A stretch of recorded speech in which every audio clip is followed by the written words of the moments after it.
السلام علیکم، اعوذ باللہ من الشیطان الرجیم، بسم اللہ الرحمن الرحیم۔ الحمدللہ آج ہمارا پارہ 19 شروع ہونا ہے۔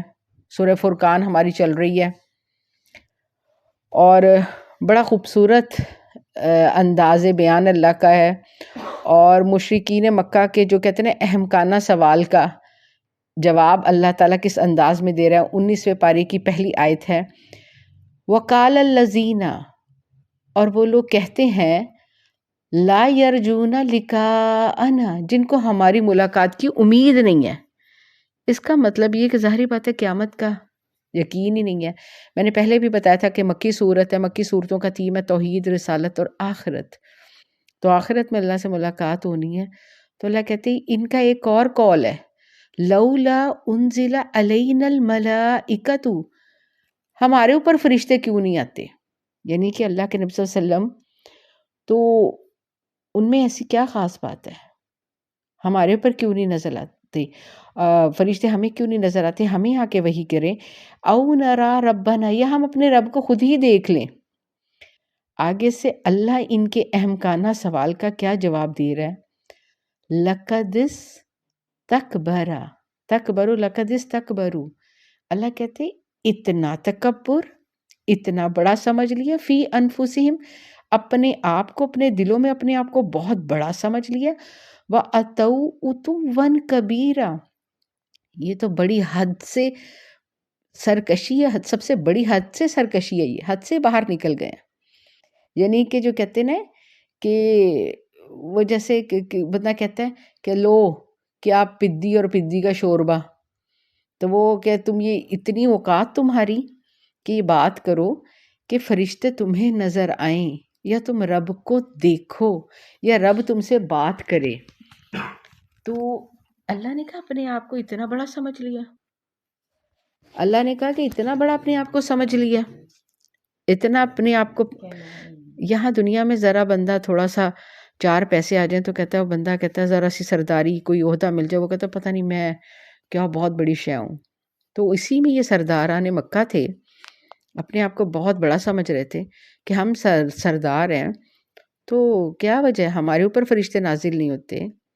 تو اللہ کہتے ہیں یوم یرون الملائکۃ، کوئی بات نہیں، جس دن فرشتے نظر آئیں گے نا تمہیں، لا بشرا یوم اذن، اس دن تمہارے لیے کوئی خوشخبری نہیں ہوگی، کوئی خوشی کی بات نہیں ہوگی۔ کس کے لیے؟ للمجرمین، اے مجرموں، مجرموں کے لیے کوئی خوشی کی بات۔ اچھا یہ کون سا وقت ہوگا جب فرشتے نظر آئیں گے؟ یہ موت کا وقت ہوگا، کیونکہ موت کے وقت صرف دنیا میں جب فرشتے نظر آنے ہیں نا تو وہ موت کا وقت ہوگا، اس کے بعد تو ظاہری بات ہے میدان حشر میں دیکھنے ہیں۔ اور اللہ کہتے ہیں کہ ظاہری بات ہے مجرموں کو جب فرشتے نظر آئیں گے تو پتہ نا کہ وہ ڈراؤنی شکل میں آئیں گے، ڈراؤنی جہنم کے جو دروغے اور جو جہنم کا لباس لے کر، اور بڑی جو کہتے ہیں نا سیاہ اور شکل والے فرشتے اور بدبودار ٹاٹ کا کفن لے کے آئیں گے۔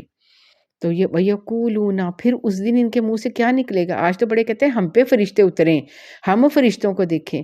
اللہ نے اپنی بات نہیں کی، اللہ نے بھی صرف فرشتوں کا بتایا۔ کوئی بات نہیں، جب موت کے وقت نظر آنے نا، اس دن کیا کہیں گے؟ ہجرم مہجورا، دور دور، پناہ پناہ، کوئی آڑ ہو۔ یہ ان کا عربوں کا ایک جملہ، یہ جیسے ہم کہتے ہیں نہیں پرے پرے ہٹو، دور دور دور، یہ ان کا ہجرم مہجورا، ہجرم مہجورا، کہ دور ہٹو، دور ہٹو، ہمارے تک نہ پہنچو، یہ ان کا قول ہے، ان کی بات ہے، ہجرم مہجورا۔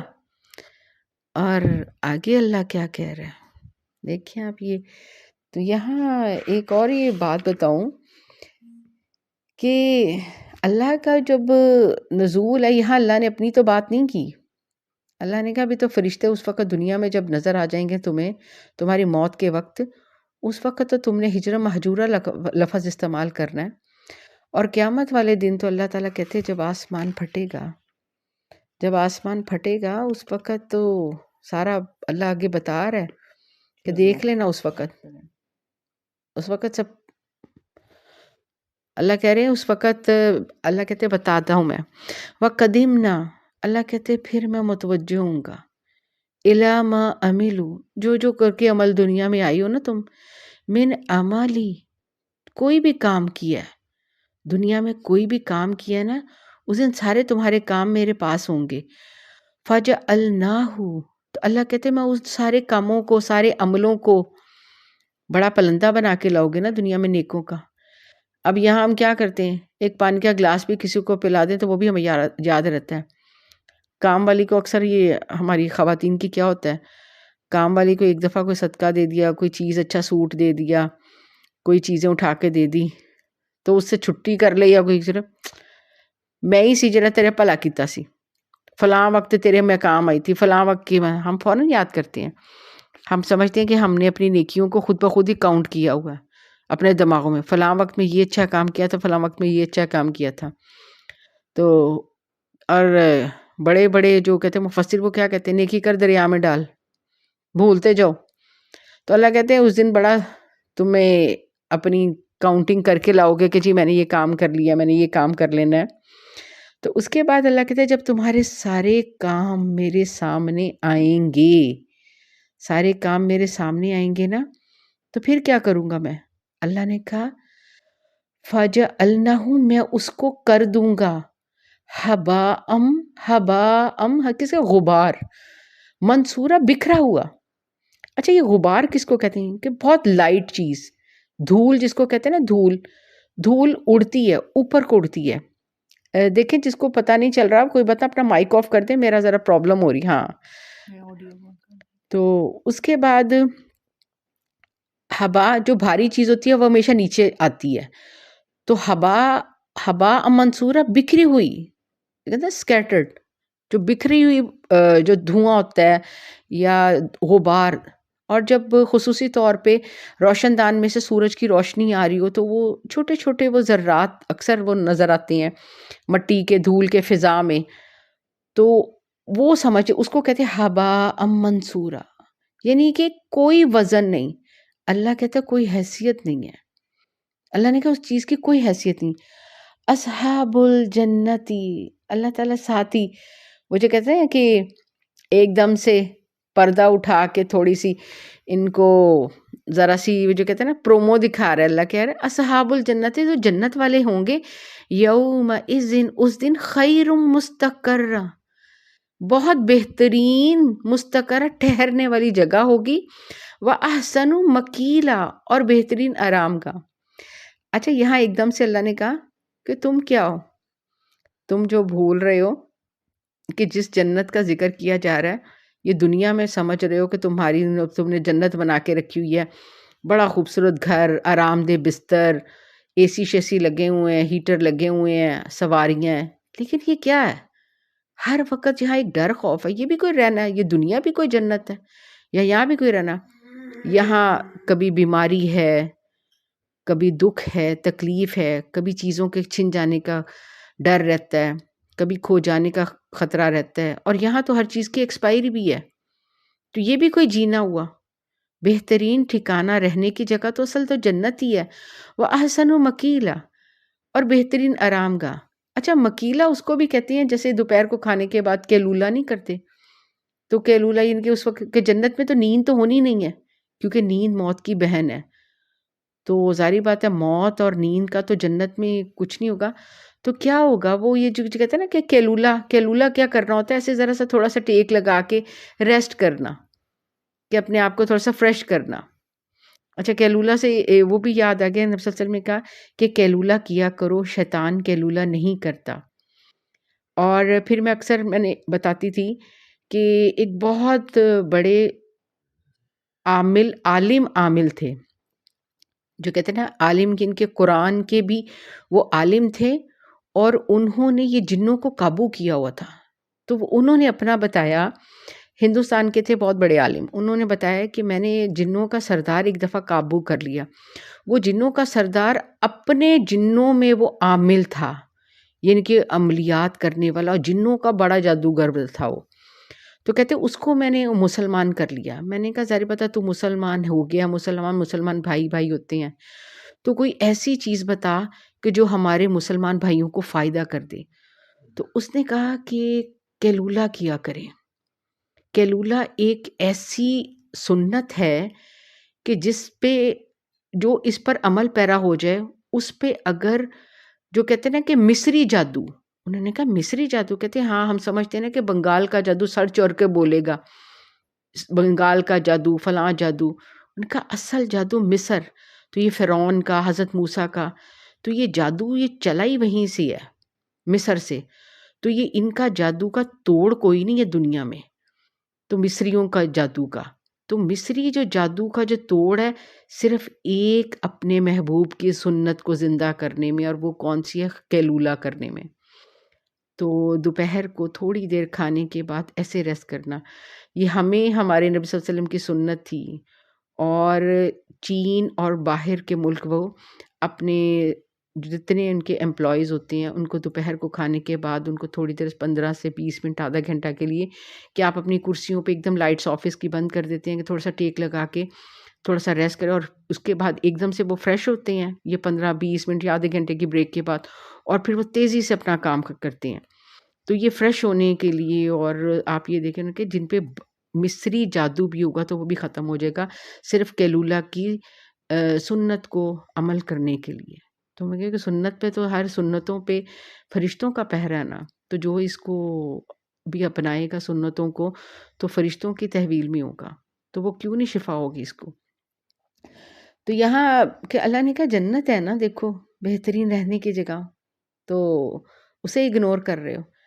وَيَوْمَ، اور جس دن تشقق السماء، جس دن آسمان پھٹ جائیں گے، اور تشقق اس طرح جیسے بادل کے ٹکڑے ہوتے ہیں نا، ہم ایسے سمجھتے ہیں کہ، اور عام بندہ سمجھو کہ یہ بادل کے ٹکڑے ہیں، لیکن وہ آسمان پھٹ رہا ہوگا بالغمامی، بادلوں کی طرح، وَنُزِّلَ الْمَلَائِكَةُ، اور اتریں گے، جیسے کہتے ہیں نا جیسے نازل ہوگا قرآن بھی ترتیل سے آہستہ آہستہ آہستہ، اسی طرح فرشتے فوج در فوج بہت اوپر سے اترنا شروع ہو جائیں گے، تنزیلہ بکثرت۔ اچھا یہاں جو مفسرین بتاتے ہیں کہ جب پہلی دفعہ سور پھونکا جائے گا اس وقت تو ہر چیز تباہ ہو جائے گی، سارے آسمان زمین اور پوری کائنات جو ہے سب جو ہے وہ تباہ ہو جائے گی۔ یہ جو دوسری دفعہ سور پھونکا جائے گا تو ہر چیز بالکل سیٹ، ہر چیز ٹھیک ہو جائے گی دوبارہ، جب دوبارہ اٹھے جائیں گے، سب دوبارہ اٹھیں گے، جسموں میں روحیں پڑ جائیں گی، اور اس وقت یہ نا آسمان پھر کہتے ہیں کہ بادل ایسے لگے گا جیسے آسمان بادل کے ٹکڑے ٹکڑے ہے، لیکن وہ بادل کے ٹکڑے نہیں ہوں گے، آسمان پھٹے گا، اور جو اس کے بعد کہتے ہیں کہ رب کی تجلی ہوگی، اور اس کے خاص تجلی تو اللہ تعالیٰ کی ہوگی اس پہ، اور فرشتوں کا ہجوم آسمان سے اترے گا لگاتار مسلسل، تو یہ اس دن یہ ہوگا۔ الملک، یہ وہ والا دن ہوگا، یوم اذن، اس دن، الحق للرحمن، وہ حقیقی حکومت کس سے ہوگی؟ سچی حکومت وہ رحمان کی ہوگی۔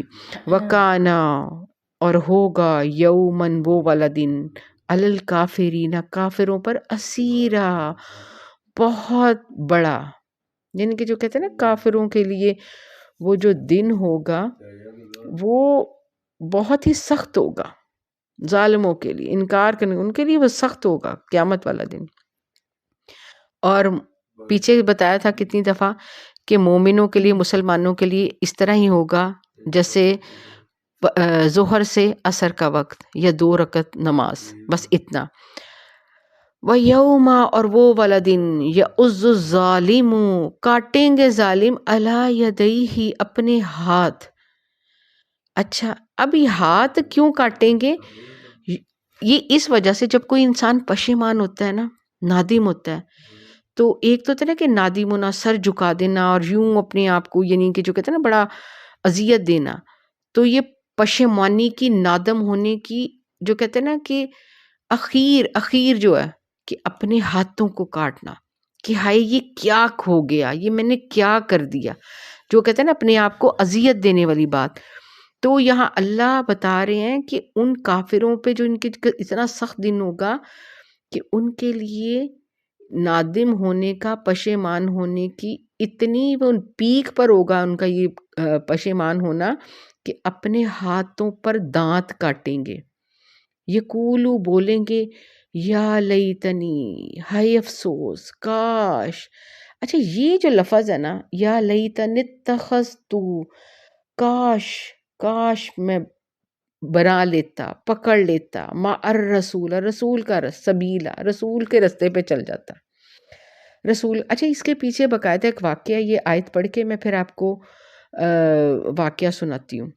اچھا اب وہ کہہ رہے کہ ہائے کاش میں نا رسول کے رستے پہ ہی رہتا، یا ویلتا، ہائے میری شامت آ گئی، لیتنی، کاش، لم اتخذ، نہ میں پکڑتا، نہ میں بناتا، فلانن، فلاں کو، خلیلا. اللہ کتنی حیاؤں والا ہے، یہاں مجرم کا نام نہیں لیا. لیکن ظاہری بات ہے ہم احادیث کی کتابوں میں مختلف تو باقاعدہ تب تو تفسیروں میں تو لکھا ہوا ہے کہ میں فلاں کو دوست نہ بناتا. اور لقد اضلنی، اس نے تو مجھے بہکا ہی دیا، ان ذکری، نصیحت سے، ذکر سے. اب یہ اس میں دونوں میں آپ کو کروں، بعد اس کے بعد اس جاءنی، میرے پاس پہنچ گیا تھا، یعنی کہ مجھے نصیحت پہنچ گئی تھی تو اس نے مجھے گمراہ کر دیا. یہ آیت ابھی میں مکمل نہیں کروں گی، میں واقعہ پہلے بتا دیتی ہوں. واقعہ کچھ اس طرح سے ہے کہ اللہ کے نبی صلی اللہ علیہ وسلم جو تھے جب مکہ میں ہوتے تھے تو عقبہ بن ابی ایک قریشی تھا. تو وہ کیا کرتا تھا، جب بھی سفر سے آتا تو بڑا کھانا پکاتا، اہل مکہ والوں کی سب کی نا دعوت کرتا تھا. اور ظاہری بات ہے پھر نبی صلی اللہ علیہ وسلم کو بھی اپنے ساتھ دعوت میں بلاتا تھا. تو اللہ کے نبی صلی اللہ علیہ وسلم کے ساتھ اٹھتا بیٹھتا، اسے اللہ کے نبی صلی اللہ علیہ وسلم کی نا باتیں، انداز گفتگو بڑا پسند تھا. اچھا اب جب ظاہری بات ہے اللہ کے نبی نے جب اپنی دعوت سب کو دینا شروع کر دی، 3 سال تو پتہ تھا نا کہ پہلے 3 سال جو خاموشی سے تبلیغ تھی، اس کے بعد جب کا حکم ہوا کہ نہیں اب آپ سب کو دعوت دیں. اب اس نے کیا کیا، یہ اسی طرح سفر سے واپس آیا تب اس نے بڑی دعوت کا اہتمام کیا کہ جی میرے گھر رونق لگے گی، اور وہ تو نبی صلی اللہ علیہ وسلم کو بھی دعوت دی. تو اللہ کے نبی صلی اللہ علیہ وسلم کہا میں نے تمہارا کھانا نہیں کھانا. انہوں نے کہا کیوں؟ نبی صلی اللہ علیہ وسلم کہتے پہلے تم جو ہے نا کلمہ پڑھو، لا الہ الا اللہ پڑھو، اور میرے اللہ کے رسول ہونے کی گواہی دو، تو پھر میں کھانا کھاؤں گا. اچھا اس نے کہا ٹھیک ہے کوئی بات نہیں. اس نے گواہی کلمہ پڑھ لیا اور شہادت دے دی. اللہ کے نبی صلی اللہ علیہ وسلم نے وہاں کھانا کھا لیا. اچھا اب یہ جو تھا ابی بن خلف، ایک اور سرداران قریش میں سے تھا، کافر تھا، اور یہ بھی عقبہ کا بڑا دوست تھا. تو اس نے کہا سنا ہے کہ تم بے دین ہو گئے ہو. اس دنوں میں یہ مشرکین مکہ جو ہے نا یہ دین توحید کو بے دینی کہتے تھے. سنا ہے تم بے دین ہو گئے ہو. تو ان کا کیا مطلب؟ کہتے تم نے سنا ہے کلمہ پڑھ لیا. کہہ رہے نہیں، اس طرح انہوں نے کہا تھا میرے گھر کھانے سے انکار کر دیا، تو میرے لیے ظاہری بات ہے یہ بڑی بے عزتی کی بات تھی کہ میرے گھر کوئی آئے مہمان اور کھانا نہ کھائے. تو میں نے بتایا تھا نہیں بڑے مہمان نواز، عرب لوگ بڑے مہمان نواز ہوتے ہیں، اس وقت بھی تھے تو اب بھی ہیں. تو اس کے بعد انہوں نے کہا کہ میرے لیے بڑی توہین کی بات تھی اس لیے میں نے کلمہ پڑھ لیا، لیکن میں نے دل سے نہیں پڑھا. تو انہوں نے کہا اچھا. تو کہتے میں تمہاری اس بات پہ یقین نہیں کرتا. وہ عقبہ کہتا، کہتے اس طرح عقبہ میں تمہاری بات پہ یقین نہیں کرو، اس طرح کرو تم میرے سامنے جاؤ اس سے کہ اللہ کے نبی صلی اللہ علیہ وسلم سے نعوذ باللہ بدتمیزی کر کے آؤ، بتا کے آؤ کہ میں نے جھوٹ موٹ کا کلمہ پڑھا تھا. تو اس نے سیم ابی بن خلف کے کہنے پر عقبہ نے جا کے اسی طرح نبی صلی اللہ علیہ وسلم کے پاس کیا ہے اور ایسے بدتمیزی کی ہے. تو اللہ کے نبی صلی اللہ علیہ وسلم سے اتنا کہا کہ کوئی بات نہیں، مجھے مکہ سے باہر جب تو ملے گا نا تب میں تیری گردن ماروں گا. اور یہ بات پھر کب پوری ہوئی؟ جنگ بدر میں. پھر یہ دونوں ہی عقبہ بھی اور ابی بن خلف، تو ان دونوں کو پھر جنگ بدر میں بڑی ان کی گردنیں ماری گئی، یعنی کہ قتل ہوئے. اب یہاں اللہ تعالیٰ نا یہ ان کا واقعہ لکھ رہے ہیں کہ ہائے اس وقت یہ جو اب بڑا دونوں کہ اس نے دوستی کے نام پر کے سنا، تو اس وقت ان کے یہ کلمے ہوں گے، اس وقت ان کے ہائے کاش میں اس شخص سے دوستی نہ کرتا، اس نے تو مجھے تک تو نصیحت پہنچ گئی تھی. وَكَانَ الشَّيْطَانُ، اور شیطان تو ہے لِلْإِنسَانِ، انسان کا خذولا، تو بہت جو کہتے ہیں نا کہ چھوڑ دینے والا، انسان کو چھوڑ جائے گا. تو انسان کو یہ کہتے ہیں نا کہ مدد کرنے سے انکار کر دے گا، ان کے وہ جو شیطانی دوست چاہے انسانی شکل میں ہو یا دوسری شکل میں ہو، تو قیامت والے دن تو اس نے کہا نا بھائی میں نے تو تمہیں پکڑ کے تو نہیں لے کے گیا تھا نا، میں تو تمہیں صرف کہا تھا. تو یہاں سے جو کہتے ہیں نا کہ بیک گراؤنڈ میں تو یہ قصہ آ جاتا ہے، بات بھی سیدھی سیدھی سی آ جاتی ہے. یہاں بڑے بڑے جو مفسرین ہیں وہ یہ کہتے ہیں کہ جو چیز بھی جو دوست بھی آپ کو اللہ سے، رب سے دور کر دے تو قیامت والے دن آپ کے لیے وہ باعث حسرت بن جائے گا، کہ باعث حسرت بن جائے گا. تو اس کے بعد پھر ابن عباس سے بھی تو روایت ہے کہ اللہ کے نبی صلی اللہ علیہ وسلم سے ایک موقع پر دریافت کیا گیا کہ ہمارے مجلس میں دوستوں میں سب سے بہتر دوست کون ہے؟ تو اللہ کے نبی صلی اللہ علیہ وسلم سے کہا وہ شخص جس کو دیکھ کر تمہیں اللہ یاد آ جائے، جس کی گفتگو سے تمہارے علم میں اضافہ ہو، جس کے عمل کو دیکھ کر تمہیں آخرت کی یاد تازہ ہو، تو وہ دوست بہترین ہے. اللہ کے نبی صلی اللہ علیہ وسلم نے دوستی کا یہ معیار بتایا. اور پھر حدیث، یہ تو ہر ایک کو ہی پتہ ہے کہ ہر انسان اپنے دوست کے دین پر اور طریقہ پر چلا کرتا ہے، اس لیے دوست بنانے سے پہلے غور و فکر کر لیا کرو کہ کس کو دوست بنا لے. اور حضرت علی کا قول تھا کہ دوست بنانے سے پہلے یہ دھیان رکھ لو کہ یہ تمہارے جنازے کی پہلی صف ہے. یہ بہت بڑی گہری بات ہے کہ تمہارے جنازے کی پہلی صف ہے، ان کو دوست بناؤ. اور ظاہری بات ہے اس کے علاوہ قیامت تک کے لیے یہ جو قرآن ہے ہر چیز کو ڈسکس کر گیا. اور ایک اور چیز ڈسکس کہ آج ہماری دوستیاں اس موبائل سے ہیں. جتنا وقت ہم قرآن کو، رب کو چھوڑ کر، نمازوں کو چھوڑ کر اور اپنے وقت کے ضیاع کے لیے اس میں لگیں گے تو پھر اس میں ظاہری بات ہے یہ ہماری یہ جو دوستی ہے یہ کتنی کام آئے گی. اس میں یہ ہمارا موبائل اور جتنی ہمارا جو سرکل ہے، کوئی ہماری یہ جو کہتے ہیں نا کہ ہم جو اپنے انجوائمنٹ کے لیے جو کچھ بھی کام کرتے ہیں تو اللہ کے دین کے رستے سے اور کچھ بھی، اور ذکر. اچھا ایک تو ذکر ہوتا ہے نا نصیحت، ہم صرف ان کو قرآن میں بار بار ترجمہ کرتے ہیں کہ ذکر نصیحت، لیکن نصیحت سے ذکر کا مطلب ہوتا ہے بلندی، عزت، اور جو کہتے ہیں نا مرتبہ. اس کو بھی یہ نہیں کہ عربی زبان میں اس کا ترجمہ لیا جاتا ہے کہ مجھے تو پیشکش ہوئی تھی کہ عزتوں کی، بلندیوں کی، تو جنتوں کی، سے پہلے جنت کی بھی بات ہوئی ہے، اسی سے پہلے بھی آئی تو وہ ان کی ہائی میں نے تو مجھ تک تو وہ بات پہنچ گئی تھی بلندیوں کی، لیکن جو کہتے ہیں نا شیطان، تو اس نے مجھے بھلا دیا، ہائے فلاں کو میں نہ بناتا. اب اس سے جو اگلی آیت ہے وہ بہت سخت آیت ہے.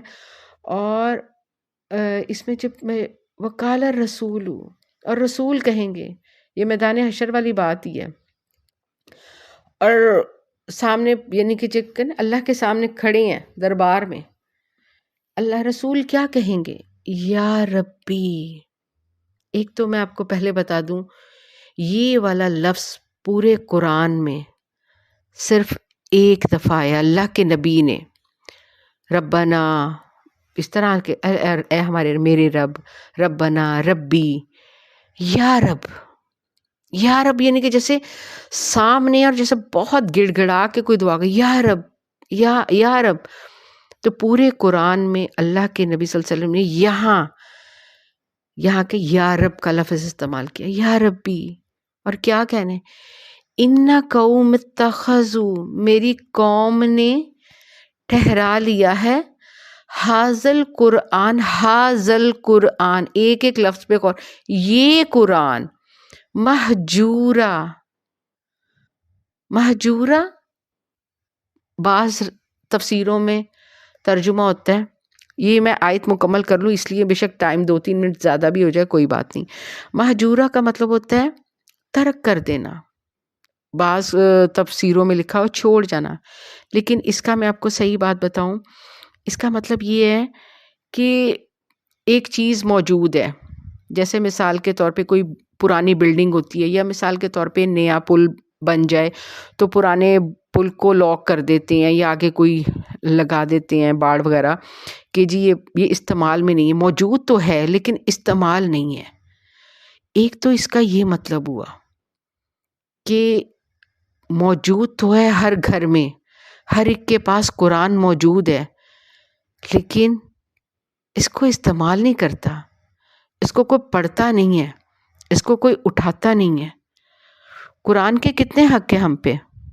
پہلے آپ سب یہ سمجھ لیں کہ قرآن کے ہم پہ کیا حق ہیں۔ ایک تو اس پہ ایمان لانا، ہاں اللہ کی کتاب ہے، اللہ کی کتاب ہے یہ۔ دوسری اس کو پڑھنا، اس کی تلاوت کرنا لازم۔ اور تیسرا سمجھنا، اس کو سمجھ کر پڑھنا۔ اور چوتھا کہ جو سمجھ آ گئی اس کو تو پہنچاؤ۔ جیسے میں ایک ادنا سی طالب علم ہوں، جتنا مجھے آتا ہے میں آپ کو بتا دیتی ہوں۔ آپ اب جو کچھ سیکھتی ہیں مجھ سے، اپنے بچوں کو، اپنے چھوٹوں کو، اپنے گھر والوں کو، آپ ان کو تو بتائی۔ یہ سارے یہ قرآن کے حقوق ہیں۔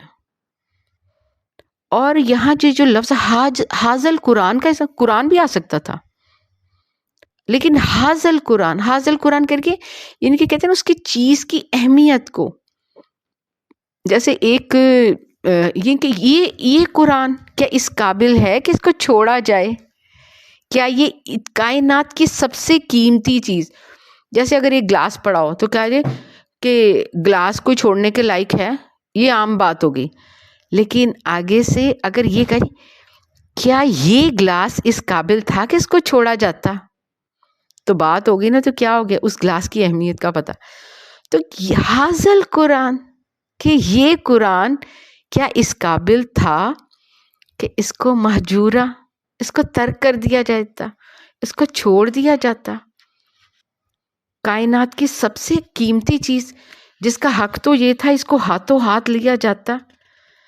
تو یہاں یا رب کہ جو کہتے ہیں شافی محشر اللہ کے رسول صلی اللہ علیہ وسلم خود یہ سمجھ لیں کہ خود گواہی دیں گے، شہادت دینے کے اللہ کہ انہوں نے، بات تو اس وقت کے کافروں والی بھی تھی اگر بیک گراؤنڈ میں، کہ اللہ ان کے قرآن آئے، ان کو جو چاہیے تھا کہ ہاتھوں ہاتھ لیتے، انہوں نے اس کی قدر نہ کی کہ اللہ تیرا کلام آیا ہے۔ اور قرآن کہ اللہ اس نے ان کو ہاتھوں ہاتھ نہیں لیا، اللہ اس پہ دھیان ہی نہیں دیا، کائنات کی سب سے قیمتی چیز۔ اور اس کے بعد قیامت تک کے لیے سب مسلمانوں کے لیے کہ اس پر ایمان لانا، پڑھنا، سمجھنا، دوسروں تک پہنچانا، اس پر عمل کرنا۔ تو اور ایک اور بڑی سخت بات، تو کہتے ہیں کہ امام ابن تیمیہ کہتے ہیں کہ جو بھی قرآن کو چھوڑ دے وہ رسول کے دشمنوں میں سے ایک دشمن ہے۔ کتنی بڑی بات ہے کہ رسول کے دشمنوں میں سے ایک دشمن ہے جو قرآن کو چھوڑ دے۔ اور قرآن کو چھوڑنا، آپ ایک قصاص کے، کوئی وراثت کے، کوئی بھی آپ کسی بھی حکم کو، قرآن کی ہر بات فرض درجہ رکھتی ہے۔ یہ آگے آنا 21ویں پارے میں سورہ قصص کی آخری آیات ہے، تو آپ پڑھ لیں آپ اس میں کہ قرآن جو ہے فرض ہے۔ تو وہ جو ہے نا کہ بڑی بات ہے یہ۔ تو اس کے بعد اللہ تعالیٰ کہہ رہے ہیں کہ وَكَذَلِكَ جَعَلْنَا لِكُلِّ نَبِيٍّ، اسی طرح ہی ہر نبی کے لیے بنے ہیں دشمن، عدوًا دشمن، من المجرمین، مجرموں گناہ گاروں میں سے۔ نبیوں کے دشمن پہلے بھی چلتے آ رہے ہیں۔ وَكَفَىٰ بِرَبِّكَ، اے نبی صلی اللہ علیہ وسلم آپ کا رب کافی ہے، ہادیًا وَنَصِيرًا، ہدایت کے لیے اور مدد کے لیے۔ اللہ جسے چاہتا ہے اسے ہدایت دیتا ہے، اور کوئی بات نہیں، اللہ تعالیٰ آپ کی مدد کرے گا۔ اور یہ بہت بڑی بات ہے کہ ہادی جو محشر ہیں اور اللہ کے نبی اس دن کہ آپ کے خلاف یہ جو اور کرے۔ اور ایک اور بھی ہے کہ روایت کہ نبی صلی اللہ علیہ وسلم نے فرمایا کہ جس شخص نے قرآن کو پڑھا، ایک دفعہ پڑھا، مگر پھر اس کو بند کر کے گھر میں معلق کر دیا، اس کی تلاوت کی پابندی بھی نہیں کی، اس کے احکامات پہ غور بھی نہیں کیا، کبھی سمجھنے کی کوشش نہیں کی، قیامت والے دن قرآن اس کے گلے میں پڑا ہوگا اور کہے گا اللہ کے آگے شکایت کرے گا، اللہ اس بندے نے مجھے چھوڑ دیا تھا، اللہ اس کے اور میرے درمیان فیصلہ کر۔ کہ قرآن، نبی بھی آپ کے خلاف گواہی دے رہا ہے اور قرآن بھی آپ کے خلاف۔ تو کتنی بڑی بات ہے یہ، کتنی سخت بات ہے کہ قرآن بھی آپ۔ اور کہتے ہیں کہ قبر میں سب سے پہلا جو ساتھی ہوگا روشنی اور انسانی شکل میں نور کی طرح روشن، تم کون ہو؟ میں تمہارا قرآن ہوں۔ تو کتنی بڑی بات ہے، تو دنیا میں اس پہ توجہ نہیں دی، تو اب آ رہا ہے، یہ رمضان آ رہا ہے، قرآن کا مہینہ آ رہا ہے جس میں قرآن نازل ہوا ہے، کوشش کریں اس کو سمجھ کے پڑھنے کی کوشش کریں، اس کے لیے وقت نکالیں۔ اسی لیے اللہ تعالیٰ ان کی قدر کرتا ہے جو اس قرآن کو سمجھ کر پڑھنے کی کوشش کرتے ہیں۔ یہ میں نے اور آپ نے، ہم نے ایک چھوٹی سی کوشش جاری کی ہے، تو اس میں ہم انشاءاللہ تعالیٰ، اللہ تعالیٰ ہمیں اس پر عمل کرنے کی بھی توفیق دے، یہ تھوڑی دیر کے لیے۔ اور انشاءاللہ آپ یہ دیکھنا، یہ ہمارا جو ایک ایک لمحہ، ایک ایک منٹ جو ہوگا، یہ ہماری انشاءاللہ بخشش کا باعث بنے گا۔ جو کچھ بھی، جو میں کہتی ہوں تھوڑے بہت ایک ادنا سی طالب علم ہوتے ہوئے قرآن کی جو کچھ میں سیکھتی ہوں، پڑھتی ہوں، میں اسی طرح آپ کو پہنچاتی ہوں۔ آپ بھی اس کو سمجھ کے پڑھیں اور اپنے بچوں کو پہنچائیں۔ اللہ ذلت والی محتاجگی سے بچائے، محتاجگی والی بیماری، محتاجگی والی زندگی، محتاجگی والی موت سے بچائے، خاتمہ بالخیر ہو، خاتمہ ایمان پہ ہو، اللہ سب کو عافیت میں رکھے۔ اللہم انی نسألک العفو والعافیہ فی الدنیا والآخرہ۔ اللہ رحم کر دے مومنوں پر، مسلمانوں پر، جہاں جہاں پس رہے ہیں، اللہ ظالموں کو نیست و نابود کر دے۔ سب ماؤں بہنوں بیٹیوں کی دعائیں ان کے اپنے حق میں، ان کے پیاروں کے حق میں قبول فرما۔ یا الہی سب کے حال پہ رحم فرما دے، نسلوں میں خیر ڈال دے۔ ربنا تقبل منا انک انت السمیع العلیم وتب علینا انک انت التواب الرحیم۔ سبحانک اللہم وبحمدک نشہد ان لا الہ الا انت نستغفرک ونتوب الیک، وصلی اللہ تعالی علی خیر خلق محمد وعلی آلہ وصحبہ اجمعین برحمتک یا ارحم الراحمین۔ السلام علیکم ورحمۃ اللہ وبرکاتہ۔